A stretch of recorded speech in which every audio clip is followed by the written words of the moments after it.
پاکستان پاک فوج پاک فوج پاک فوج. برصغیر پاک و ہند میں جو پہلا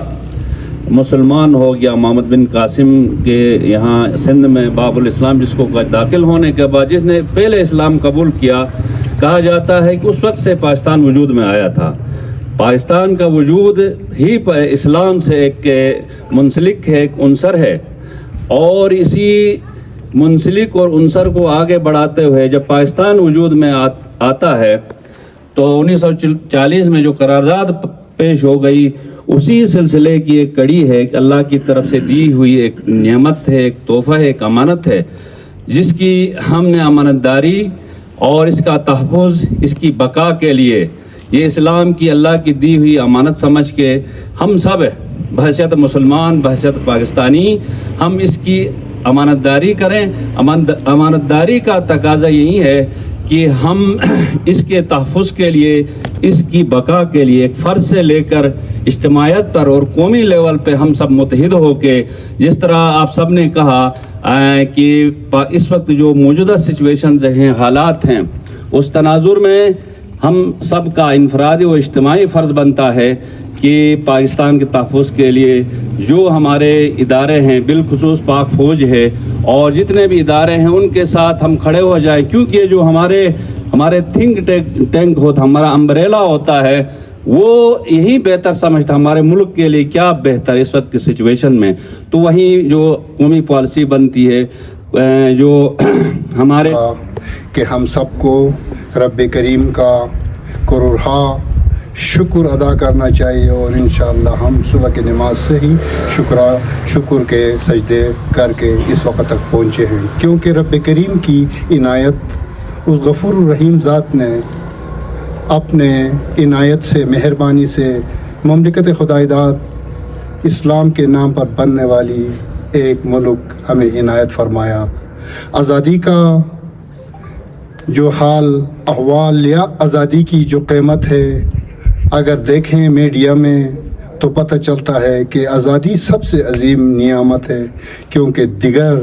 دنیا کے مختلف ممالک میں جن کو آزادی حاصل نہیں یا کفار ان پر غلبہ حاصل کرنے کے لیے اپنا مذموم کوششیں کر رہے ہیں،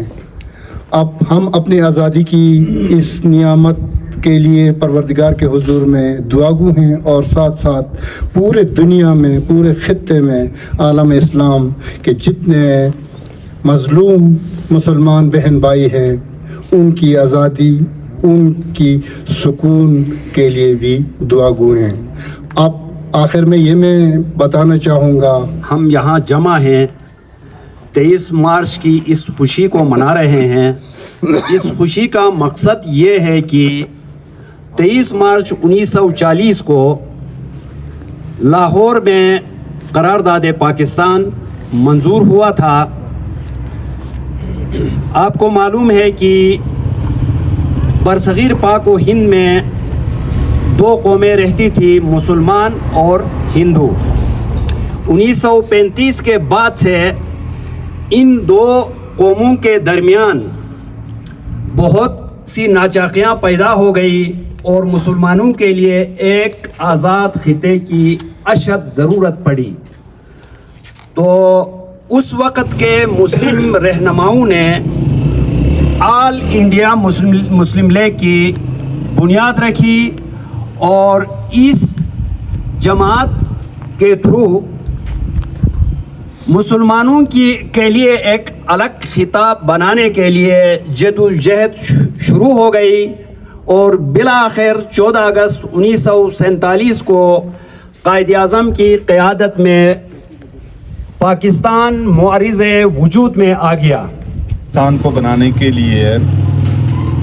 23 مارچ 1940 کو پہلا جو قرارداد لاہور میں پاس کیا گیا، جسے قرارداد پاکستان بھی کہتے ہیں، قرارداد لاہور بھی کہتے ہیں، اس دن سے پاکستان کو بنانے کے لیے ہمارے تمام مسلمان متحد ہو گئے، متفق ہو گئے، اور ہمارے جو ذمہ داران تھے، ہمارے سیاسی، مذہبی، سب ایک پلیٹ فارم پہ آ کے